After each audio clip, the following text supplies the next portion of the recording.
So I'm back again to talk about, you guessed it, American domestic politics. So there was some recent polls coming out on a preliminary Democratic primary matchup for president. I know it's a little early; it's 2026, but uh, it's giving you an idea where things are headed.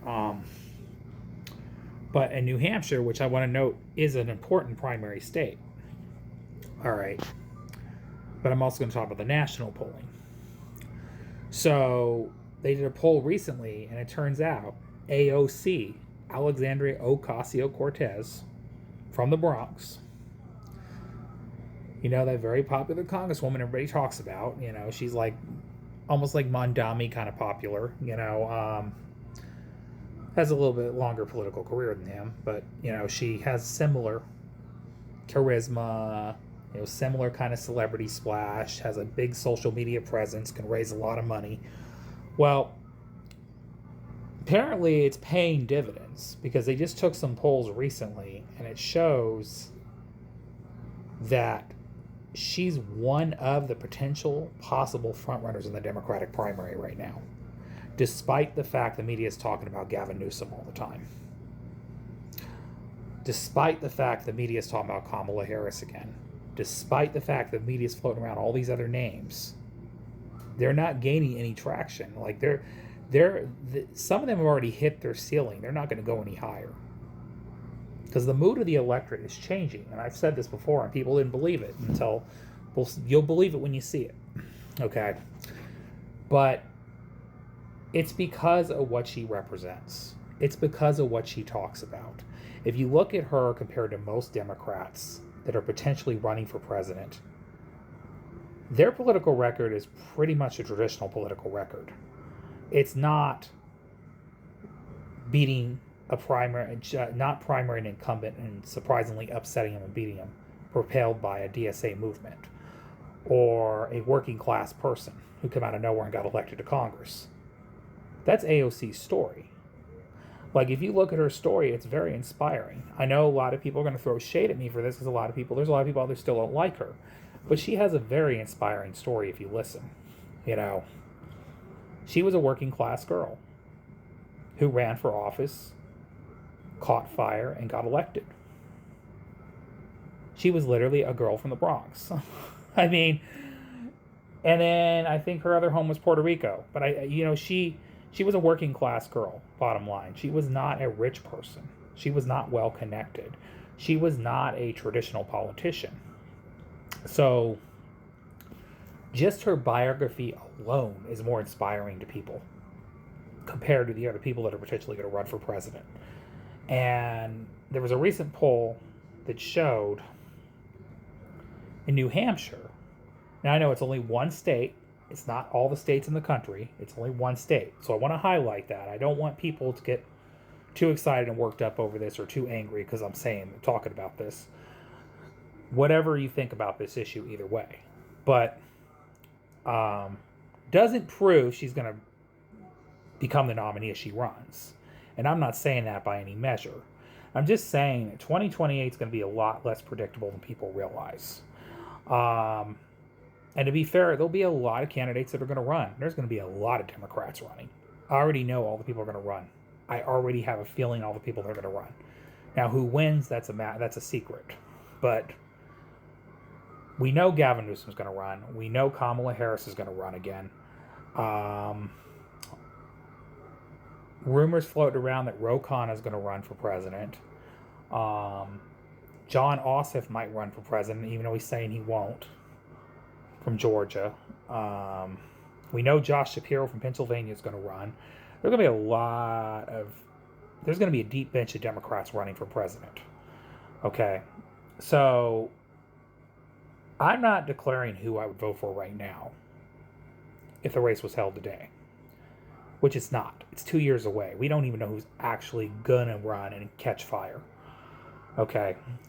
But the way the numbers are looking right now, and it is early, AOC come back in the topic and discussion. AOC is a strong third or fourth candidate running in polls overall. I'm not just talking about New Hampshire. But there was a poll that was taken recently, AOC was the front runner. 22%. The strong second, though, was Pete Buttigieg. And I tell people, keep your eyes on him as a candidate, because if he runs, which I think he's going to, he's going to be a tough candidate. Okay? He's a good communicator. I personally don't care for his politics. He's a little too moderate for me.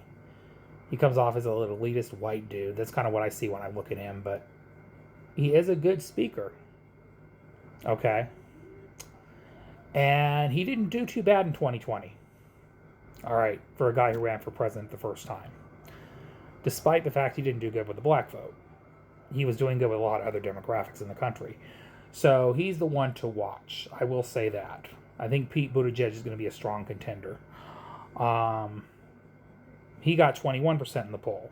AOC's 22%. Buttigieg's 21%. So it's technically tied for them too in New Hampshire. Newsom, Kamala, and all the other candidates were way at the bottom of the list, like 5%, 2%. Gained no minimum at all in New Hampshire. That's not every state in the country, though. It's just New Hampshire. I want to remind people of that.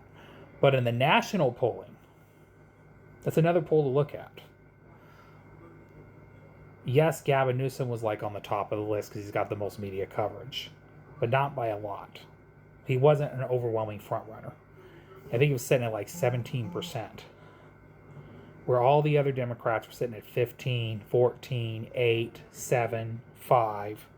So on the list it showed, I think Newsom at 17, Buttigieg was near the top, but then at 8, it was 13%. Ossoff and AOC were tied of potential contenders running for president. They're asking Democratic voters right now, and these are the answers they're giving. Jon Ossoff and AOC are tied at 13% in the national polls in a Democratic primary. Now, I know people are going to think that's not a big deal. That's a huge deal. That is a huge freaking deal. If the front runner is Gavin Newsom and he's sitting at 17%, he's only 4 points ahead and he's getting all the media coverage. Think about that.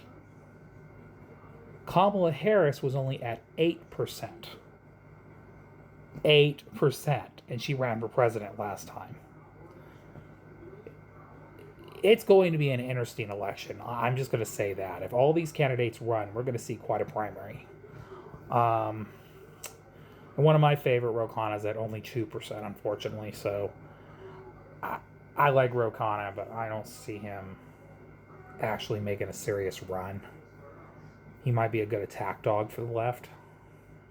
But I don't know. I could be wrong, though. I think 2028 is going to be a very interesting year. But AOC is quite a political figure at this point. It's showing in the numbers.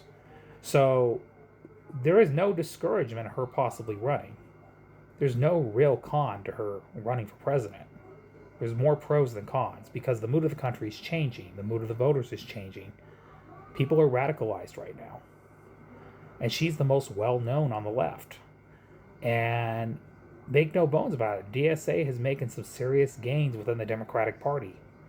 And AOC is like the face of that. So, and she brings a populist energy and story behind her biography and her policy platform. Because she was the first original DSA progressive to get elected in the House of Representatives. And that's a huge deal. So that's just the reality. And right now, Republicans are having a meltdown over her. And it's funny because if they think she's so beatable, why are they freaking out about her? That's what I want to know. Why are they freaking out about AOC so bad? The media can't stop talking about her. Fox News has coverage, wall-to-wall coverage about AOC. And you know why they do that? Because she scares them. And Laura Ingraham did a segment exposing how afraid of AOC they were by the way she talked about her. And I'll explain this in the next video. All right, y'all. You have a great day. You have a great night. Goodbye.